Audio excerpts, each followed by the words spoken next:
Welcome to sauce TV. నేను మీ అభివృద్ధి. కేవలం వార్తలే కాదు, బ్రతుకు చిత్రాలను కూడా మీ ముందుకు తీసుకొచ్చేటువంటి క్రమంలో ఈరోజైతే మనం ఇక్కడ ఓ వెల్డింగ్ షాప్ దగ్గర ఉన్నాం. అగ్నితో నిత్యం చెరగాటమాడుతూ ఉంటారు వీళ్ళు. అసలు ఈ వృత్తిలోకి రావడానికి కారణం ఏంటి, ఎలా ఉంది వీరి జీవన పరిస్థితి, ఈ వివరాలు ఈరోజు కార్యక్రమంలో తెలుసుకుందాం రండి.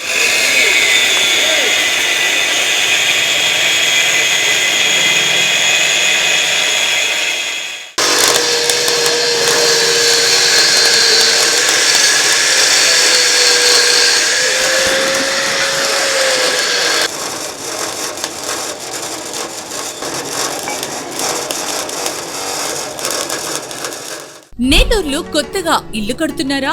మంచి ఆఫీస్ కి క్లాస్ లుక్ రావాలా? క్లాస్ రాయల్ గ్రాండియర్ డోర్స్ కావాలంటే Petra steel doors and Windows కి కనెక్ట్ అయిపోండి. విజయవాడ, హైదరాబాద్ నగరాలతో పాటు ఇప్పుడు మన నెల్లూరులో వుడెన్ డోర్స్ ని తలపించే స్టీల్ డోర్స్ బడ్జెట్ ధరలో ఇప్పుడు మీకోసం. సేఫ్టీలో నెంబర్ 1, సెక్యూరిటీలో నెంబర్ 1, అందుబాటు ధరలో ప్రీమియం మోడల్స్ కావాలన్నా 1 and only 1 Petra steels and windows always number 1. Installation free. మరిన్ని వివరాలకు కాల్ చేయండి 9666652003. సో 25 ఏళ్ళుగా ఇదే వృత్తిలో సాగుతున్న బషీర్ అహ్మద్ మనతో ఉన్నారు, వారితో మాట్లాడదాం. బషీర్ అహ్మద్, మీరు ఎన్నేళ్ళ నుంచి, 25 ఏళ్ళ నుంచి ఇదే వృత్తిలో ఉన్నారు? 25 సంవత్సరాల నుంచి నేను వర్క్ చేస్తున్నాను. అంటే ఈ వృత్తిలోకి రావడానికి కారణం ఏంటి? అంటే ఇంతకుముందు మా అమ్మ నాన్న వాళ్ళు అందరూ ఇంతకుముందు అంటే చదువు అంత మాత్రం ఉంది కాబట్టి, చదివే స్తోమత లేదు కాబట్టి నేను చదువుకోలేకపోయాను. అదే అప్పట్లో అంటే ఉచిత విద్య, ఇప్పుడు అంటే కార్పొరేట్. అప్పుడు ఫ్రీ కదా, ఎడ్యుకేషన్ కూడా ఫ్రీగానే ఉంది కదా అప్పట్లో. ఎందుకు చదువుకోలేదు మీరు? అంటే కుటుంబ పరిస్థితి, మనం ఉండే ఇళ్ళల్లో ఉండే పరిస్థితి బట్టి నేను చదువుకోలేకపోయాను. నేను మామూలుగా వర్క్ చేస్తానే ఐటీఐ చేసాను కూడా. ఐటీఐలో వెల్డింగ్ ట్రేడ్ తీసుకున్నాను. ఐటీఐ పాస్ అయ్యాను కూడా. అయినా కూడా ఇదే వర్క్ షాప్ పెట్టుకున్నాను కాబట్టి ఇదే చేసుకుంటున్నాను. అంటే వేరే వృత్తిలో కానీ వేరే ఇండస్ట్రీస్లో కానీ మామూలుగా ఐటీఐ చేసి వెళ్తూ ఉంటారు కదా, అలా వెళ్ళలేదు? పోవాలనుకున్నాను కానీ నేను ఆర్టీసీలో కూడా వేసాను. ఆర్టీసీలో రాలేదు నాకు జాబు. ఆర్టీసీ కానీ రైల్వేస్లో కూడా వేసాను, రాలేదు. అయినా కూడా నేను నా స్కిల్ని నేనే డెవలప్ చేసుకోవాలా, నా వృత్తిని నేనే నా కాళ్ళ మీద నేను నిలబడాలా, ఎట్టయినా ఒకరి మీద ఆధారపడకుండా అని దాంతోనే నేను షాప్ పెట్టాను. ఒక 2-3 పిల్లకాయలని కూడా మెయింటైన్ చేస్తున్నాను.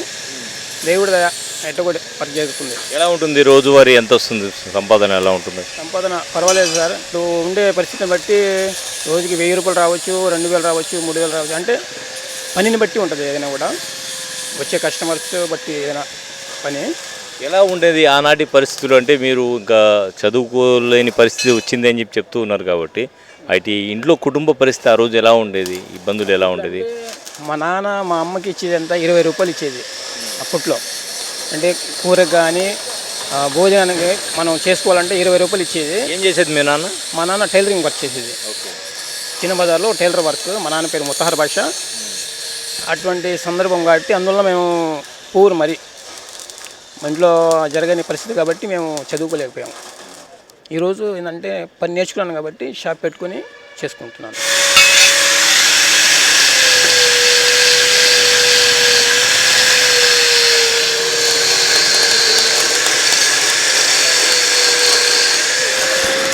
కానీ చెప్పండి.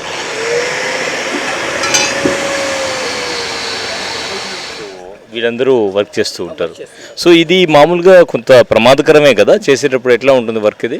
ఇది కరెంట్ సంబంధించింది. మళ్ళీ మనం గ్రైండింగ్ చేస్తుంటాం కాబట్టి దేనికైనా కూడా ఇప్పుడు కరెంట్లో తగిలినా కూడా డేంజరే. వెల్డింగ్ చేసేటప్పుడు ఆ రవ్వలు పడినా కూడా, కళ్ళల్లో పడినా కళ్ళు పోవడం అట్లాంటివి కొన్ని ఉంటాయి. ఏదైనా జాగ్రత్తగా చేసుకోవాలా. కళ్ళు కూడా పోయే అవకాశం ఉంటుంది. ఎప్పుడన్నా గాయపడ్డ సందర్భాలు కానీ, నిపురువులు పడ్డ సందర్భాలు కానీ ఉన్నాయి? ప్రతిదీ దెబ్బ తగిలింది మాకు పని రాదు. ప్రతిదీ అన్ని దెబ్బలు కూడా తగిలినా కూడా అన్నింటిలో సహించుకుని మేము పని చేసాం. షాక్లు ఏమన్నా గురయ్యారా? షాక్ ఏమన్నా తగిలిందా? షాక్ కూడా తగులుతూ ఉంటాయి. కానీ మేము వృత్తి కాబట్టి తప్పకుండా చేయాలా. కూటి కోసం తప్పదు, అంతే, కష్టపడాల్సిందే. రైట్, కూటి కోసం తప్పదు కాబట్టి కష్టపడాల్సిందే. ఒకవైపు షాకులు తగులుతుంటాయి, మరోవైపు ఇనుప చువ్వలు పడుతుంటాయి. గుచ్చుకుంటుంటాయి, దెబ్బలు కూడా తగులుతూ ఉంటాయి. ఓహో, రీసెంట్గా తగిలినట్టుంది ఇది. ఓకే, చేతులు దెబ్బ తగిలిందా? ఓహో, చేతికి కాలినట్టుంది కదా అది. కాలింది, వెల్డింగ్ చేసేటప్పుడు పైపు కాలింది. ఓకే, ఇటువంటి దెబ్బలు తగులుతూ ఉంటాయి. తగులుతూ ఉంటాయి, మనకి సహజం అయ్యి చేయాలి. మీ పరిస్థితి ఏంటి? ఎంతమంది పిల్లలు ఏంటి? నిలబడొచ్చా ఇక్కడ? షాక్ తగులుతుందా? ఏం కాదా? ఓకే, చెప్పండి, ఎంతమంది పిల్లలు? మీ పరిస్థితి ఏంటి? కూతురు ఒక కొడుకు. ఎందుకు వచ్చారు మీరు ఈ వృత్తిలో? ఎందుకు వచ్చారు?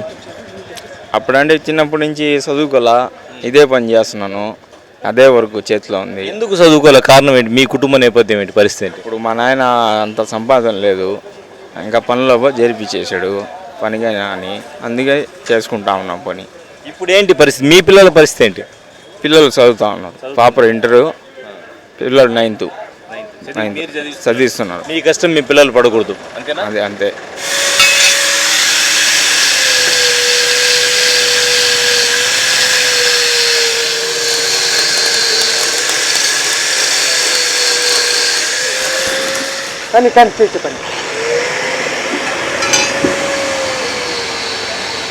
సో ఇందాక మనం అక్కడ ఆర్క్ వెల్డింగ్ చూసాము.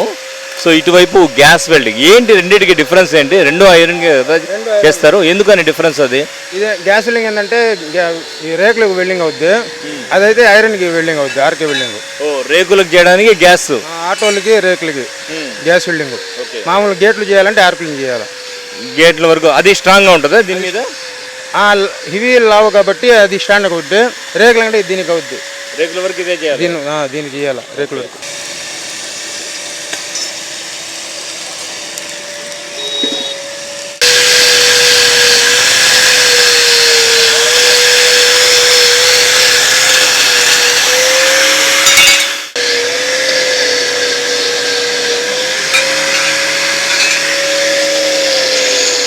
ప్రతి ఒక్కరు చదువుకోండి, మంచి భవిష్యత్తు కోసం చదువుకోండి అని చెప్తూ ఉన్నారు.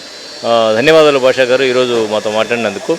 సో ఈ వీడియో కేవలం ఎవరిని ఉద్దేశించింది కాదు, అదే వీళ్ళు పడేటువంటి కష్టాలతో పాటు ఇటువంటి కష్టాలు ఇంకెవరు పడకూడదని చెప్పేటువంటి వీడియో ఇది. కష్టపడడం అంటే ఇది నేరమేం కాదు, కానీ సో చదువుకుంటే ప్రయోజకులు అవుతారు కదా, ఆ విషయాన్ని తెలియజేయడమే ఈ వీడియో యొక్క సారాంశం. కెమెరామెన్ మహేష్తో హుసేన్, సాస్ టీవీ, నెల్లూరు.